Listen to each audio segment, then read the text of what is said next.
Up next on Insights on PBS Hawaii, how can we improve our public schools?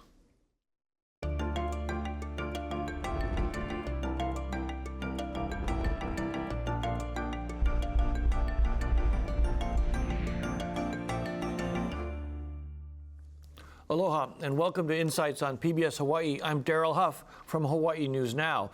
Hawaii's public schools serve nearly 190,000 students. They deserve the best education the state can provide, but chronic challenges such as teacher retention and low graduation rates plague many schools, especially those with students who need the most help. The system also seems unable to overcome problems keeping facilities in good shape and even providing transportation to school. Tonight on Insights, how can we improve our public schools? We want to hear from you, so join the conversation by calling 973-1000 if you live on Oahu, or 800-238-4847 if you're calling from a neighbor island. You can watch Insights streamed live at pbshawaii.org, click on the Insights logo, or you can find us on Twitter at PBS Hawaii. Now to our panel. Stephen Schatz is the Deputy Superintendent for the Hawaii State Department of Education. He joined the department in 2002 after serving as Vice Principal at Waialua High and Intermediate and Principal of Pohakea Elementary. Corey Rosenlee is the recently elected President of the Hawaii State Teachers Association. He is a National Board Certified Social Studies teacher. That's really hard to say. You should work on the English part. At Campbell High School and previously taught at Roosevelt High School. He's been a teacher for 18 years. Buffy Cushman-Pates is the school leader at the charter school SEEKS, the School for Examining Essential Questions of Sustainability. Charter schools are publicly funded, but have greater flexibility in implementing curriculum. Last year, Hawaii had 34 charter schools, which served about 10,000 students. And Dean Saveos is the principal at Keau High School on the Hawaii Island. He's been principal there for 4 years, and this year received the Masayuki Tokioka Excellence in School Leadership Award. The award is given to school leaders who are visionaries, community-minded, and have an entrepreneurial spirit. Now let's start with you, Stephen Schatz from the Department of Education. How do we stand now compared to the national averages? I mean, we're used to in Hawaii seeing Hawaii below the national average or the bottom half. Are we still there, or have we made some progress? We've made a significant amount of progress. An example of that is we used to be 47th on the National Assessment of Educational Progress in Math, and now we're 23rd. It's not where we need to be, but we've made a significant amount of progress in that manner. More kids are graduating from our high school, more kids are going to college, and less kids in our University of Hawaii community college system require remediation when they get there. So really exciting data across the board. In fact, this past year, we administered the ACT to all of our juniors, and about 300 more of our students in our junior class qualified at the cut score that gets them into the University of Hawaii system. So, you know, all of the arrows are pointing in the right direction. We're excited. Corey Rosenlee with HSTA, do you folks, the teachers you represent, do you feel that kind of momentum? Do you feel like the performance is getting better? Well, it was interesting, one of the statistics that Stephen used. We oftentimes measure our schools by how they do on cut scores on standardized testing. You know, my daughter recently was in elementary school, and what I saw them doing now, unfortunately, is so much focus on testing that they're not looking at the whole child. Things such as art, music, and even science and social studies are being cut. And the graduation rate is something we need to improve on. But every year I see so many of our students who are dropping out, or they're just trying to pass. You know, and this is an area where we need to improve on. Because if these kids, they don't have either vocational training or not ready for college, all that's waiting for them after high school is minimum wage jobs. Let me repeat the question. Do you feel like the kids are performing better overall? But we're measuring the wrong thing. I think that we're not going in the right direction. If we're looking at test scores can improve if you spend more time on those only 2 subjects. But I feel that if you're looking at the whole child, no, we're not going in the right direction. Okay, Buffy Cushman-Pates, tell me, what's your perception of overall? I know you're at a charter school, but you're also watching the whole system. Do you feel like, as Stephen Schatz says, that the system's performing better? You know, I'm more focused at the school level right now. And so it's Stephen's job to think about the whole system, and it's my job to think about my students. And I think that's what, as school leaders, we want to focus on: how can we help our students and what's best for our students? And then how can first figure out what works, and then how can that be scaled and scalable? And I think that's what charter schools are really provide the possibilities for, sort of that research and development, piloting initiatives, and really we have a strong focus on the whole child at our school. But of course, it's a real challenge of how do you measure? It's something I think about all the time. How do you measure the smiles and the happiness and the confidence and all of those things, not just the tests? Let me ask it this way, though. The parents who bring their kids to your school, are they doing it because they're unhappy with the public schools? It totally varies. We have so many different everybody has their own reason for coming to our school. Many of them are drawn to the sustainability aspect of our school. Many are drawn to the whole child element of our school. Many of them are drawn to the fact that our school starts at 8:30 and and that we start with physical activity every day. Certainly that's what most of the students are drawn to. So there's lots of reasons people come to our school. Some of them do express that they would rather come to our school than to a different school, but. Okay, and Dean Ceballos, I apologize. From the principal's perspective, do you feel like you're making traction, that your students are performing better? I'll have to side with what she just said about, I do focus on my community and my students. And, with what we've done in the KKP complex, which is Ka'u Keau Pahoa, is we've really pulled together as a complex. And when we look at what we're doing, we grow not just within my school, but we grow within the whole complex. And so we move together. And because our kids transition within our community so much, we have 20%, but they move from Ka'u to Pahoa to Keau. We go K-12 initiative, and we really try to make sure that everything we're doing, like I could tell you what's going on with Keau Elementary. I can tell you what their percentages are. I can tell you what Keau Middle is doing. They know what Keau High School is doing. And we have seen through our efforts the ability to improve what we have. But we offer things such as CTE. Because we've got, it's career and technology education through a Carl Perkins grant, where we don't have to in the secondary eliminate things such as music and auto and ag and art and all of that. We created a schedule that allowed us to concentrate on the academics as well as offer, for those kids that, our whole thing is we don't ask our kids, are you going to college? We ask them, what college are you going to? And we say that no matter what, we're going to prepare you for college. But if you go into the workplace or whatever you need to do, military, trade, we'll prepare you for at least being able to go into college, and outside of that, your choice is whatever you want to be. We've seen increases in our graduation rate. We also see that there's certain classes that struggle. It may depend on the year, it may depend on the mix, whatever. But for the most part, when I first took over as Keau, it was in the 72% graduation rate, and we've zoomed up to high 80s, and we've stayed there. Now we'd like to be in the 90s. It would be great, and I think we're trying to do that with the efforts we put forth. Stephen Schatz, I'll give you a chance to respond to what Corey Rosenly said. In the form of a question, though, are those successes that you're mentioning, is that from teaching to the test? Are we leaving out some of these key elements of education that we can't afford to provide? Well, I think Corey's absolutely right that we shouldn't be teaching to a test. I think we need to ensure that we're having rigorous expectations for our kids, and we need to measure not only test scores, but things like we measure ninth grade pass rate, we measure chronic absenteeism, we measure behavior. We kind of keep track of all of these things to make sure that our students are on track and then they're not falling through the cracks. So I think one of the things we've tried to do is ensure that we don't have a narrow curriculum that's just about reading and math and a particular test. It's about preparing our kids for whatever's going to face them when they graduate from our schools. Corey Rosenly, are we seeing, though, a lot of cutbacks in these not quite focused on the core curriculum? Are we losing a lot of those programs in the system, and how damaging is that to the kids? Try to imagine your school in a high poverty area, and your school and the teachers are both going to be evaluated by what scores they get on a test. You can't change poverty, but you know that your school or your teacher's pay is going to be threatened based on these test scores.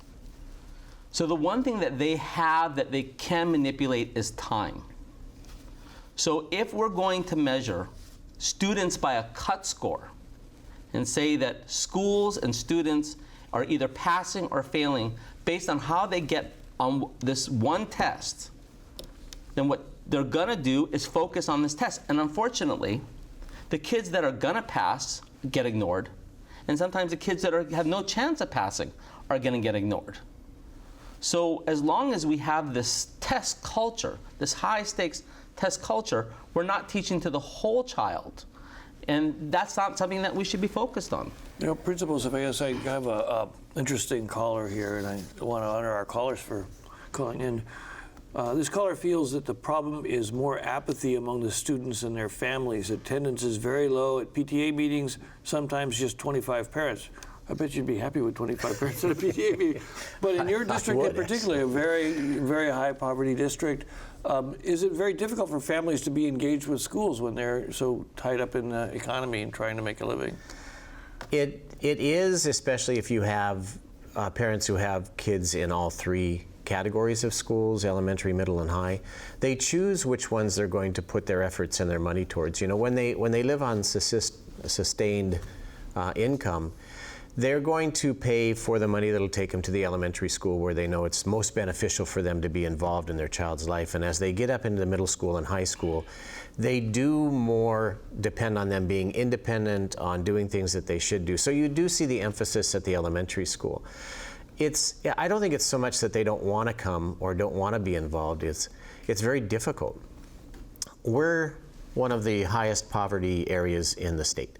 And with that, then, it makes it difficult for our parents to come because they work 2 and 3 different jobs, you know, and they've got to basically say, where do I spend it and how do I get there? And then our geographic outcome of what we do, you know, they're so far away. They're not like here where you'd have a high poverty school and you got everything really close to you. Our kids travel sometimes 3 miles on a dirt road through mud puddles and whatever to get to the main highway that brings them to a school. Now, imagine one car. Yeah.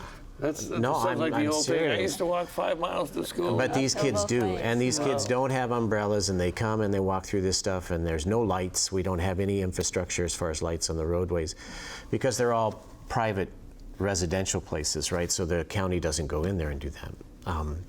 But they come to school, you know. They know that at 7 o'clock in the morning, we have our cafeteria open. They're going to get a breakfast. They know that we're going to feed them a lunch. They know that it's safe. They know that it's warm. They know that there's a building there. They know there's sports, there's clubs, there's everything that we can offer for these kids. There's A+, there's things before school, there's things after school at the elementary. At the middle, there's now the intramural sports that we've been doing. You know, I mean, there's plenty of things that we do to assist our kids in knowing that that's a firm foundation and they can be there. And so our kids come and they do the best that they can, even though the community may not be as supportive as you say. But let me ask Stephen Schatz, do you think that, I understand that something like 51% of Hawaii's public school kids are getting free or reduced school lunch or eligible.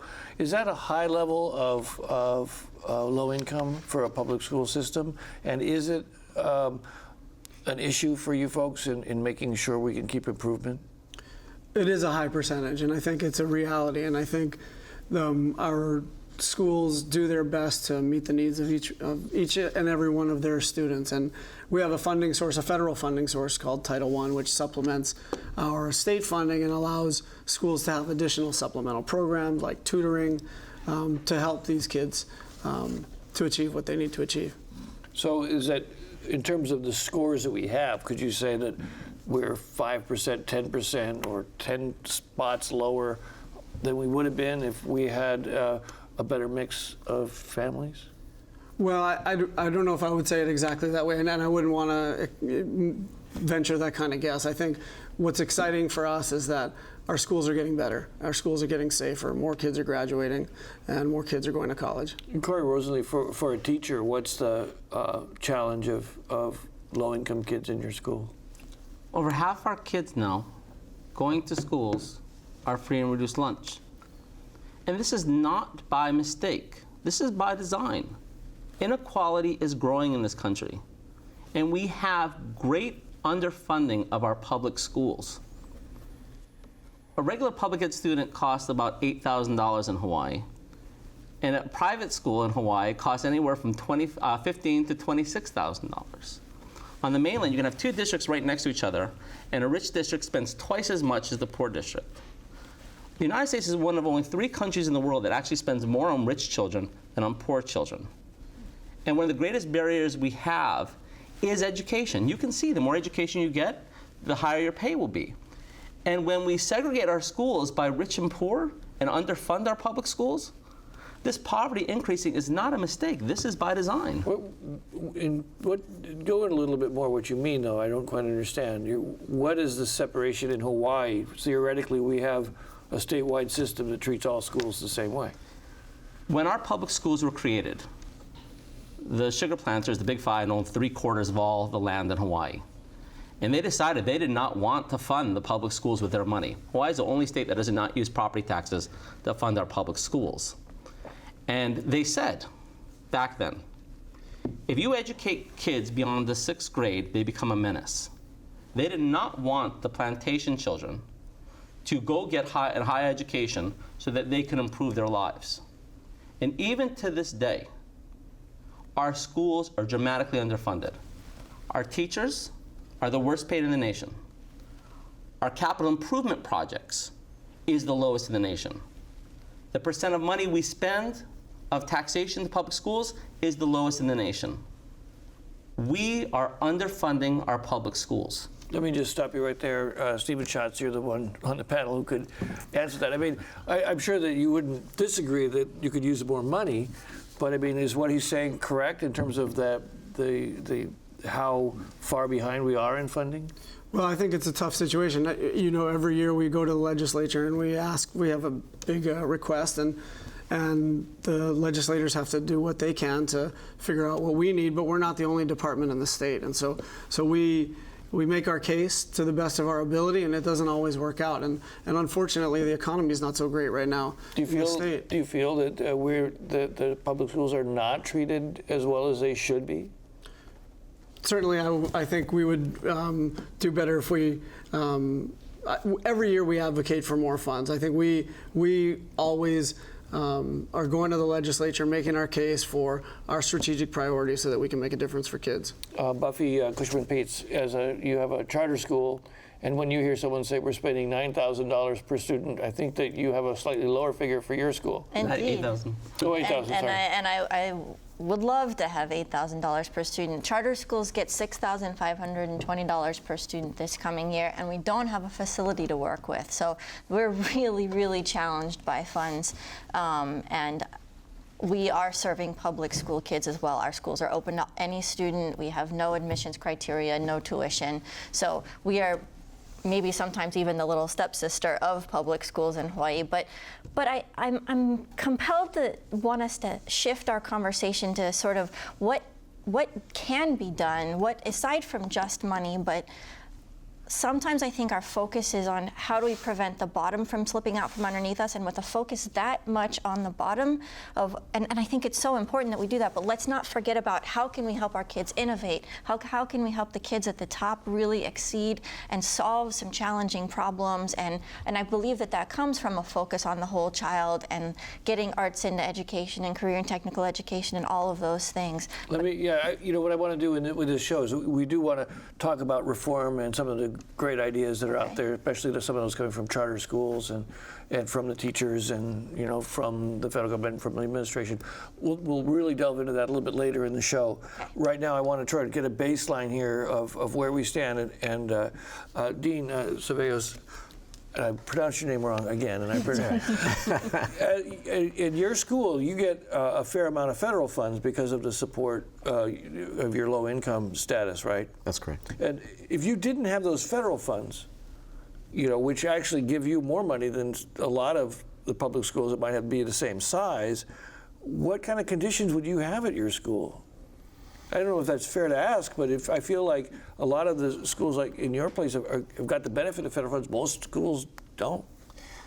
Now, remember when you say the benefit of federal funds, you're talking about the fact that I don't have resources outside of the school that can give anything towards the school, all right? I don't have foundations or families that put in monies that can't be accounted for through anything else, right? So when you talk about funding and you're in certain areas like what Corey was talking about the wealthy and the non-wealthy in the mainland, you know, there's a reason that they say you need to have more funding in there, because we're not going to get any help from the community. And not that they don't want to, it's that they can't give you monetary types of help.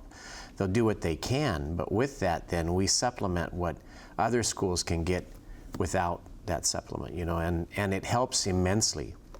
I will not say it doesn't. It helps immensely with our school. And without that funding, we would be hurting to be able to give services or computers or anything else that we need, part-time teachers, you know, the things that are needed to be inside of what communities that don't come with flourishing families always have. What is it that those communities, when you talk about outside funding in a more prosperous community, you're talking about spaghetti dinners and sausage sales, or how do they get this? So in Hawaii, in a more affluent area, they tend to get more money from the community? Yes.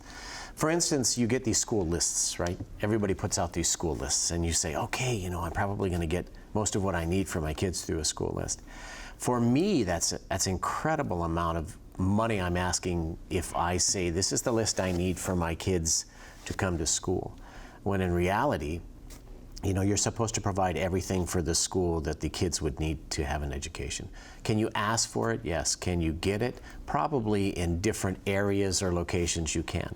In mine, I'd be hard pressed to say that I could, and I'm not going to sit there and not have that for a child. I've got to be able to have that for a child. I've got to have pencils. I've got to have paper. I've got to be able to have computers there for them. I've got to be able to step up, and with Title I funds, that assistance and the assistance I need inside of the classrooms becomes available. Okay. Another caller, interesting comment. As a working parent, I look at private schools as a necessity and not a luxury. Parents sacrifice a lot for good education. Once again, the issue of public and private schools. How much are we measuring this competition? Are we seeing people sending kids to public schools that might be at private schools under other circumstances? Is that something you look at? Well, we try to. I think certainly anecdotally we hear stories of folks who had their kids in a private school and they were pleasantly surprised when they enrolled their students in public schools, maybe due to the economy, maybe due to losing one's job. And what we would say is, give your local public school a chance. I think we have really great public schools throughout our state. We have 256 schools, and I think the default in certain circles has been to assume that you need to send your students to private schools, and I don't think that's the case. I think we're doing a lot better than people think. What's your read? Hawaii has the highest rate of private school attendance in the nation. Almost one out of every 5. So what should we take from that? Why do you think that that's true? Do you think a parent that has a certain salary would stand that their child is going to be in a 100-degree classroom coming up this month? My daughter's going to go to Lima Intermediate. I am worried for her health when she's put into this environment. There's going to be 30, 40 kids in a classroom sitting in this heat, okay? Seriously, do you think this would happen if Punahou, all of a sudden they say they had these Punahou parents had to go to public school, that they would tolerate their children being in that kind of environment? You know, that was the issue that propelled you, or seemed to propel you, into your activism. And I'm wondering, how long has it been since people have been complaining about that very publicly at Lima? Steven complained about it when he was at Poakea, and they just recently got air conditioning. I remember it was a big issue when he was there. I mean, it goes back. Poakea is like right down the street, right? It's next door to Campbell. Yeah. I mean, it's always been a problem. You know, it's just not healthy for children. Well, my question was, how long has that been an issue? Decades. And so why, I mean, we talk about air conditioning all the time, but isn't it something that we could have the will to fix? Yeah, it's certainly not something that we could do within the Department of Education's budget. It's not something that we could handle in So terms it's a very of our concrete. budget, yes. This is a very concrete example of the legislature choosing not to fund this issue? Well, it is, but I, in defense of the legislature, I'm not sure there's ever been a year where they've seen that there's enough money to actually make that happen. I think one of the other things to think about with regards to heat is we're looking at not only schools that may or may not require air conditioning, but also heat abatement strategies, fans, sucking out air in the night, different roofing surfaces. So not sure whether all of that will meet Corey's expectations, but we have to look at creative solutions. How's your school environment where you are, in terms of facilities? Well, I'm a new school. I mean, we're only like 13 years old now. So when they built my school, it's a lot different than looking at a 1940 school or 1912. So for the most part, my school is in incredible shape. I'm very, very pleased to have gone to it. But when you look at anything else, you have to look at what can you do with what you've got. And I personally think that we do the best we can with the money we're given to educate our kids in a positive fashion. We come out very well, even if it's like that. We turn on our fans, we open our louvers, we do what we can to make sure that it's as accessible as possible to the students and do the best we can. Having been at Campbell, and having walked through those with the WASC, I know the areas he's talking about. The new building is a little bit better, which is great, so they have that. And when it comes to things like testing or anything else, you're able to rotate around and do what you can. Make sure the kids who are getting tested are in an air conditioner. Well, if they do any tests, if they do any tests, I mean, whether it be that they take their tests for themselves or, for the class or whatever, it's that way. But, as educators, we always think that there's different varieties of ways that we can do things to make sure that it's comfortable for our kids. We know what's out there, we know what we can and can't push for, and so when the powers that be say that there's funding, that there's enough tax money to be able to do that, then that's great. In the meantime, in the classroom, and I know this very well from Pahoa, I have to do what I can. You've got a highway out there. It's not just heat. I mean, you've got highways that create noise, and so there's many, many issues that come into play for this, but what happens inside of the classroom is the most important thing. The teacher that does the education for the kids and gets them in an attitude where they're comfortable with this or ask those essential questions. That's truly what it comes down to. Does a kid come in and say, I don't want to be in this class because it's too hot sometimes, but for the most time, if a teacher's in there and a teacher captures these kids and we get them going on education, then that goes way by the wayside until such time as something can come in, and if they do get air conditioning, they're just like, wow, this is great. Buffy Cushman-Pates, in the charter school movement, I got a caller here. Why are there not more charter schools? And you're hearing folks talk about their facilities, and that's a big issue for charter schools' facilities. It's a huge, huge issue. I mean, we rent, so I mean, you could ask me about our facility and what our AC is like, and it's about the facility we're renting and what we can find. And because our charter school is committed to being in the Honolulu area, there's even fewer. I mean, we deal with just such different issues than you deal with at your school in Ke'au, but we're facilities challenged, and I think that is one of the limitations of the growth of charter schools. But the financials are another challenge of the growth of charter schools. On that subject, I recently heard that almost all the charter schools have to have lotteries in order to choose how many the kids. Are you limited how many kids you can take? We're facilities limited. We're limited by our facility. We can't fit any more students on our campus. So yeah, and that's an important thing. I don't know if almost all charter schools have to have lotteries, but that's what the law says, is if we have more students that are interested in enrolling at our school than we have space for, then the only way we can select them is a blind lottery without any admissions criteria whatsoever. Stephen Schatzer, is there an active interest in the DOE in increasing the number of charter schools, or is there kind of a push and pull going on there? Well, it's not necessarily up to the Department of Education regarding how many charter schools there are. So they're governed by a charter commission and the Board of Education. But is there competition for funding between the two of you when you go to the legislature? Well, I mean, there's a limited pot of funding.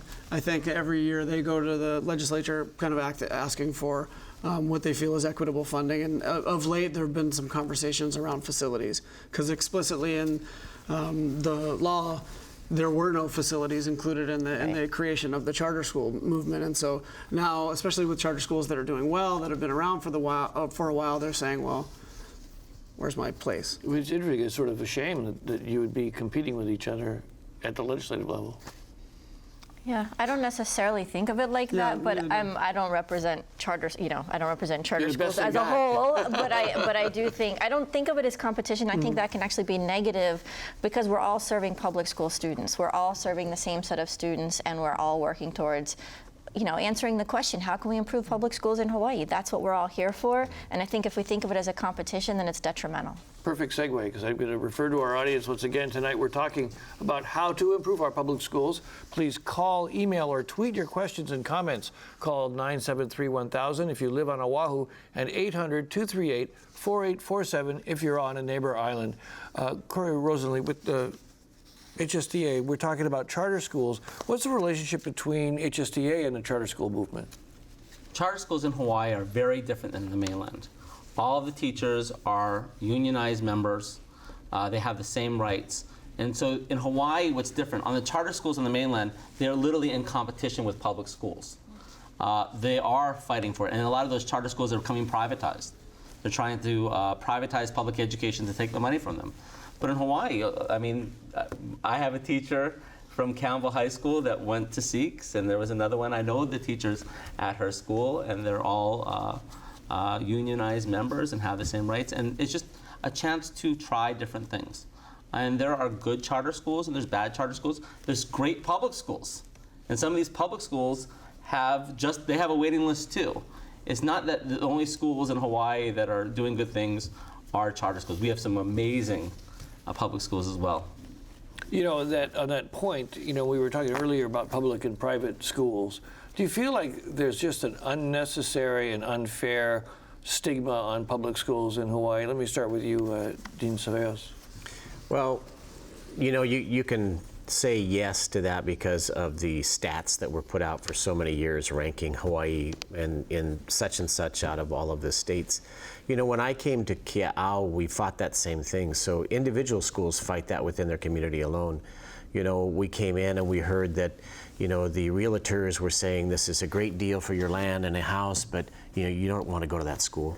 That's a terrible school. And when you look at stigmas like that, you have to ask why. And for us, what we wanted to do then was to open it up to the community and allow them to come through and see our school. And I think it's the same with the whole public school system. We're very open. If you want to come and see a public school, for the most part, you can come and see what's going on in a public school. And I always I teach substitute teachers, and I always tell them, whatever you do, don't go into a school with preconceived notions of what's there. Because when you get onto that campus, you're going to find there's absolutely wonderful faculty. Teachers that love their kids, that want their kids to do their best. They're there for the safety of the kids. They're there to improve the community. They love the community. Most of them live in the community. And they don't like to see the stigma that everybody has about how Hawaii doesn't have a good system. We've proven through Race to the Top, through switching from No Child Left Behind to the ESEA Flex, that we are doing better. The caller asks, what would improve schools is to fill the shortage of teachers and put the important things children need as a whole child. The current curriculum is just about testing. Now, there's like 3 questions here, but let me start with, are we short of teachers, Stephen Schatz? What is our situation with our teachers? Well, we have certain shortage areas, I would say, both in terms of subject area and in terms of geography. We have consistent trouble, as Dean mentioned, filling positions in the Ka'ukeau-Pahoa complex area on the Big Island, and so we're working on our teacher recruitment. As you said, that's probably one of the most important things we can do. What kind of tactics are you using? Well, we're analyzing our data, first of all, in terms of when we recruit teachers, which are the ones that stay with us. So first of all, if we go on a mainland recruitment trip and we go to Pennsylvania and Long Beach, California and Oregon, and after a few years, who stays? That's a pretty relevant question to ask. Mm-hmm. And actually, while our teacher retention data is not great, it's improved over the last 5 years to the point where about 10% more of our teachers are remaining with us in our system. And I think this is due to the support they're receiving on the school level from their principals, their colleagues, and their mentors. Just fill out that statistic a little bit. 10% more than what? 10% more than prior. So we actually collect the data on a who stays with us for 2 years, who stays with us for 3 years, 4 years, and 5 years. And if you look at all of that data, the average is we have about 10% more of our teachers staying with us in each of those categories. And okay, I'm sure that Hawaii knows exactly this for you too. Hawaii can have up to the third highest teacher turnover rate in the nation, and some years is 56% after every 5 years. And the BOE just did a report, I think it was last year, that shows 50% of new teachers are leaving after 5 years. And to make it... So I just want to make sure that people understand what we're saying here. So what you're saying is, and Stephen, correct us if I'm wrong, is that the average teacher doesn't stay teaching in Hawaii for more than 5 years. Again, we are the lowest paid teachers in the nation when you factor in cost of living. An average teacher salary, adjusted for cost of living, is $32,000. So they can go to the mainland and recruit these teachers that come and have a vacation for a couple years, and then they leave. At Campbell High School. Let me just, because I know that statistics can be very confusing. When you adjust a Hawaii salary against the Hawaii cost of living, okay, so what's the actual average salary of a teacher now? It depends on a starting salary in Hawaii. Okay, so this is the problem. Because we have such a large gap, we have some years where 70% of all new hires are emergency hires. The last time I took the statistic, it was 50%, which means, like at Campbell, we started off the year last year, we didn't have 3 English teachers. There was no one available that had the English qualification. The year before that was math. In the last 4 years, there have been 100 new teachers at our school. So the problem is, we cannot, people don't want to stay because the pay is so low. And this, again, is a Hawaii problem. If you look at on the mainland, districts with similar cost of living as ours pay their teachers anywhere from 60 to 90% better than what we do here in Hawaii. Okay, Principal Dean Cefalos, how do you keep teachers in your school? Our complex came up with a very great mentoring program. We called it the Kahua Mentoring Program. And with that, we did a cultural awareness. We created mentors. They were in it for 2 and sometimes 3 years, which became mentors. And we had a real tough time with turnaround when I first came in as principal at Pahoa. But I have seen in the past 8 years that we have minimal turnaround in Pahoa and Kea'au. Turnover, you're saying? Yeah, turnover rate. Where our retention, the majority of the people in those 2 areas have been there for at least 10 years or more. And when you say is that because of the mentoring program? Or I think it's partially due to the mentoring program. I think it's also due to the fact that, I think we've improved things in that complex. The only one that has a real tough time is Ka'u, and it's because it's so geographically isolated from anything. And to get people to come out and actually drive that distance without some sort of a stipend of, to stay there, very, very difficult for that school to do. They're an excellent school. They try everything they can to keep teachers there, but it just comes down to the distance. And Corey Rosen, what is the trick, other than money, what is the trick to keeping good teachers and keeping them in Hawaii? Are there tactics that are working? Why not money? I mean, seriously, would you say to a doctor, go ahead, we'll just pay you and then do the love. And it's amazing that we have as many great teachers as we do, that do such great work that they do for the pay that they do, okay? And I think that if we respect our teachers, they need to be treated like professionals. This is what, if you go around the world, Japan, South Korea, they pay their teachers like engineers, okay? The other countries around the world value their teachers. Here what we say is, it's like we think that it's just sacrificing to do this. Stephen Schatz, let me ask this question in another way, because we want to start moving toward, let's look for some positive ways of approaching these things. And can I answer your question yes, that you please. asked Corey then? Because I have another answer, because I'm a school leader now, but I'm a teacher through and through. And I think that the thing that you do for teachers, aside from money, teaching is the hardest job in the world, and it should get paid more than anything else in the world. I totally believe that. But I think the other thing that you do in schools is you value teachers for their expertise and their voices, and you give their voice a prominent role in schools. And I think that's the other thing that you can do for keeping teachers, is saying, I care what you think because you know the students best and you know what your students need more than anything else, and I'm going to make a way in my school for your voice to count. I think being respected for your expertise, yes, paying them is is also great. I don't have the money to do that. I need the funding from the legislature to do that. But in terms of what I can do in my school, is I can value my teachers' voices and I can give them time to collaborate and to prepare. Time and value, those are the things I can give to my teachers. Yeah, I think Buffy's absolutely right. I think one of the things to think about is, what is a school culture like? What does the leadership of the school do to support the teachers so that they can succeed? Is there mentoring for them? Do they know what's expected of them?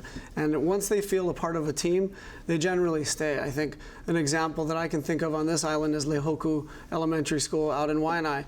Those teachers, a lot of those teachers have been there for years. Some of them are driving hundreds and hundreds of miles a week, but it's because they've developed a school culture that's collaborative, like Buffy says. They have a voice, they're working together, and that makes a big difference. Let me ask, though, pointedly, is one of the complaints that you hear from principals and from teachers is that if this pressure to be measured against a test does exactly the opposite. It makes you feel like you're not being creative.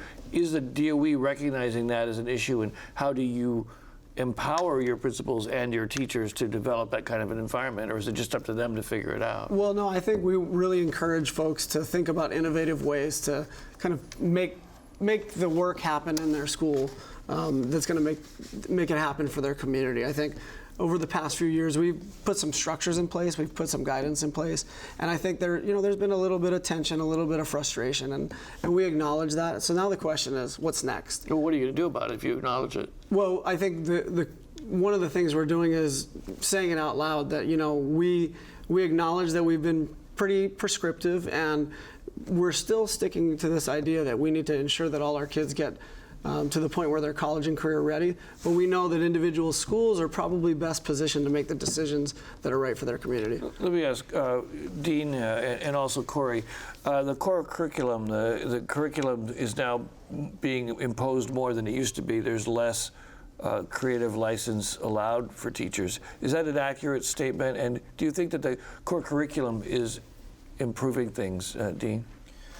Well, when you talk about that, I think anything new that you're doing is difficult to do. So when you've taught something like Hawaii Content and Performance Standards versus Common Core, you're definitely going through a climate change in what you have to do. So it is difficult. It's something new for us. It's something new for the kids, and the testing is very different as well. We're asking higher level questions. It's guided towards making sure our kids can go out into the world and start answering those types of things, like what your charter school is all about. But when you look at that, it's not that it's the testing, it's that we've done things to help build inside of the school teacher groups like professional learning communities and common formative assessments, and looking at things all along the way to make sure that what we're doing is driving towards a better outlook. Tests give us an idea of truly where we'd be at in the nation, even if they're biased towards Western questions or whatever. But at least it gives us an idea, and once we do that, we can do things inside of our schools to make sure that we improve.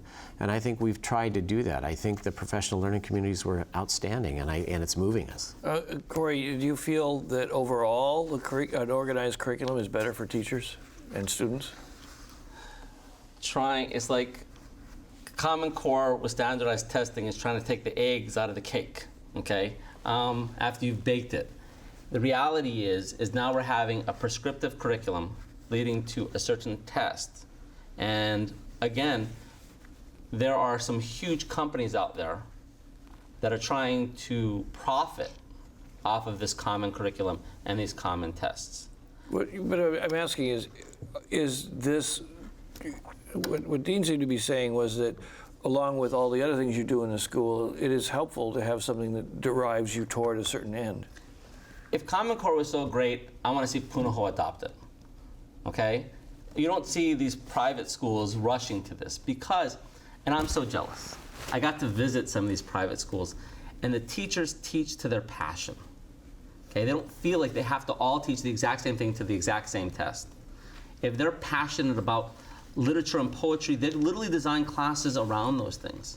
And if the teacher has the passion towards the subject, their students will feel that passion. And so I think that academic freedom is essential for having that passion in our classrooms. Buffy Cushman-Pates, I think this is your chance. Yeah. Yes, What I you've would been love waiting to for speak all up along. because I heard you say common curriculum, and I think it's important to distinguish between common core standards and a curriculum. So these things kind of get conflated pretty often. Common core standards are a set of standards of what students should know and be able to do. There's content standards, there's performance standards in math and science, and these are basically what a set of experts came up with and said, we think students should know these things and be able to do these things. Then there's a curriculum, or there are millions of different curricula for how you carry out those standards. And then there's a test that tests on the other end. This is actually one of the big differences between, or this is one of the academic freedoms that charter schools have, is we're guided by Common Core standards because we're a public school and we have to take the same tests. But then what we do with the curriculum in between is up to us in our school. So at our school, our teachers are teaching to their passion, guided by Common Core standards. Because I think standards, we want there to be standards for how cars are made, for how various things are made. We want someone to say, this is what quality looks like. And I think it's important to not demonize the standards, because I think the standards themselves are not prescriptive. They're just guiding principles. So how's that, Stephen Schatz, how's that translating? Is that the way the DOE sees it, or is there is a common curriculum, right? In the last few years, we have adopted common curricular instructional materials in math and language arts. Same books, same calendar, that sort of thing? Not exactly, but it's not like our expectation is that everybody will be on page 23 on Tuesday and page 24 on Wednesday. Our expectation is that it would be the base, and teachers would use their creativity and flexibility and work with their colleagues and their principal to make it work within their community. I think we really don't expect everyone to open the book, turn to page 53. That's not the kind of instruction we want to see. It's not going to be engaging for our kids. And Buffy makes a really good point about the difference between standards, curriculum, and a test. What's the reasoning behind the curriculum that is sort of standard in all the schools? Well, let me give you an go example. ahead. Okay, we had the circumstance of lava come in and create a haphazard community involvement with us having to bring in 200 of our Pahoa kids into Kea'au and welcome them into Kea'au. And what happened was we had to do a lot of things to make sure that was a very, it's rival schools. Are we going to be okay? What aloha do we do? That type of a thing. And it was very well done by my kids. My kids did an excellent job, both the ones that came in and the ones that were there. But what we saw that was really great is when they came in, they didn't come into a math class that was totally on a different curriculum. They came into a math class to where this assimilation of having to come into a school without them wanting to was much easier, because they were on the same thing, whether they were a little ahead or a little behind. They came in and that was the same curriculum, and that helped so much for our kids to be able to just assimilate in, feel welcome. I'm not a dummy. I'm not so smart I'm ahead of everybody. They're right there. It helped us immensely, even though that may not have been the coup de grace that everybody wanted for it. It really was. And if they transfer anywhere in the state, I would hope that our kids would be able to go in and say, I'm able to come in and I'm not totally lost, even if it's in the first quarter, second quarter, semester. They're able to come in and the curriculum is somewhat the same. I feel comfortable about moving into this, and so I'm okay. And it helped. Corey Rosalie with HSDA, do teachers feel like they have ability to teach to their inspiration or be inspired while following this curriculum? To some degree. But again, how are we telling them that they're successful, they're highly effective? Part of that is by how these kids do on this long test. And the other pressure is going to be that their schools are being measured by how they do on this test. And so, I had high hopes in the beginning when I saw it. And I love writing with my students, and I made them write. I made them write. And they were all prepared to do this argumentative essay, and then all of a sudden the test totally changed. And a lot of it was filling in bubbles still. Read the passage, fill in the bubble. And this is not what we should be aiming for. I made my students write college-level essays. And I think that I did not need a bubble test telling me whether they'd be successful at the next level. In fact, I think it was driving me away from some of the high standards I had in my own classroom. And I think a lot of our teachers already have high standards for their students. You know, I've got a couple of callers who've asked about the student-teacher ratios, large classes, and I know it really varies from school to school. How is DOE doing at addressing the student ratio issue? Well, so the ratio is really a function of the decisions made at the school level. The weighted student formula is the way each of our schools gets their budget. And actually the decisions about how many teachers to have, how many librarians, all the personnel decisions and other decisions about budget and personnel are actually made at the local level. So within the context of our collectively bargained agreement, there's that kind of significant variation based on what the school's decisions are. Buffy Cush, but Pete, at your school, what's the ratio? This is a middle school. It's middle school. And which tend to have pretty big ratios in most places, don't they? I can answer about my school. Go ahead. Yeah. I think our ratio is probably about, in terms of adults that work at our school to students, it's about 12 to 1 maybe, but I think it's important to say that's not what our class sizes aren't 12. Yeah. We don't have any classes that are 12 students. We have advisories that are 15 students. We have academic classes that are about 30 students. We have our essential question of sustainability project-based block that's 60 students and 5 teachers. So, we have all different kinds of ratios happening in our school.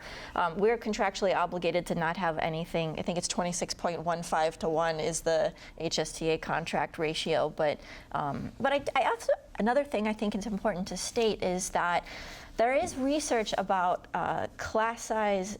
Class size does affect student success, but there are other factors that are actually more important than those, and one of those is about teacher time to collaborate and prepare, and that can actually have a greater impact than class size. So that's one of the trade-offs we made at our school. Larger classes, more teacher prep time. I've noticed, like, for example, in my kids' school, that they have a system where they'll have the core classes are taught by 3 teachers, and sometimes all the kids are in one class altogether, like 60 kids, and other times they're broken out, so you might have 2 teachers working on a small group and 1 teacher over here with somebody else. Is that pretty common, and is that working well, Dean? Is that somebody? Well, we have a variety of different types of settings. We're inclusion in some of our things to where there's 2 teachers and maybe an EA in a classroom. We're lucky enough to have a new school, so our divider's open and we have 2 classrooms. And with that, then you may have 35 kids, but like you said, we have 2 teachers, we have 1 adult, maybe a paraprofessional inside of there. So the biggest, I think, grunt of our population comes with electives, things like PE and fine arts and ceramics, because those are hands-on, and the kids usually love that and they get that, and our academics are done just like what you said. Our teachers may say, we need more help, let's have a teacher line, let's get this down because we need the help here. With the weighted student formula, it is done very much through the leadership of the school and what are our needs. On to another, you talk about individual school leadership, and one of the big debates was about whether principals have enough power in their schools and whether teachers have enough powers in their classroom. What kind of progress did we make on that, Stephen Schatz, this year? Is there more power shifting to the schools steadily in the Department of Education? I think certainly more flexibility. I think a really interesting question that we're starting to ask is where should decisions get made and what kinds of decisions should get made at which level of our system. We're a big system, so our role is to set direction, set some kind of strategic goals, and then empower folks, support folks, and allow them the flexibility to make it work in their context. And then, what's the impression at the ground level, Corey? Do you get the feeling that the schools have been empowered more, or? I wish, again, like we have the standardized testing, standardized curriculum. That goes the antithesis of having that freedom. And I want to say something about the class size. I absolutely agree. Having planning time is essential, and having low class sizes is essential. And we shouldn't have to make the Solomon's choice between the 2. And private schools don't. You have a chance to walk around Punahou. They have low class sizes, and they give their teachers plenty of time to collaborate. I had classes of up to 40 students. And trust me, if we're doing an assignment and they need help, I can't be 40 different people. Okay. I've got about 2 more minutes, and so I'd like to go around the circle here, starting with Dean Savalas from Keau High School. If you could have one thing change that would improve education, what would you change? I would want to have more time for exactly what Corey had said. I want more time for teachers to collaborate and really work on different contents to improve. Corey? We need to fully fund our schools. Okay? Our students deserve schools where their teachers are treated like professionals and paid like professionals. They have classroom environments that are conducive to learning, and they be able to have that one-on-one attention so that they have this opportunity to have better lives. Okay, we've run out of time, but we're going to have an internet shot in just a moment. I need a facility. Okay, got it. Next week on Insights, an estimated 12,000 migrants have come to Hawaii from Micronesia in search of a better life, primarily from the Marshall Islands and Chuuk, which were affected by U.S. nuclear tests. Many of these migrants are doing well, but many also find themselves on government aid or living in homeless camps on Oahu. How can migrants displaced by U.S. nuclear tests prosper in Hawaii? Insights will air that program at a special time, 9:00 p.m. next week, immediately following The Land of Ebb, a fictional film about the head of a migrant Marshallese family struggling to sustain his family in Hawaii. I'm Daryl Huff. A hui ho.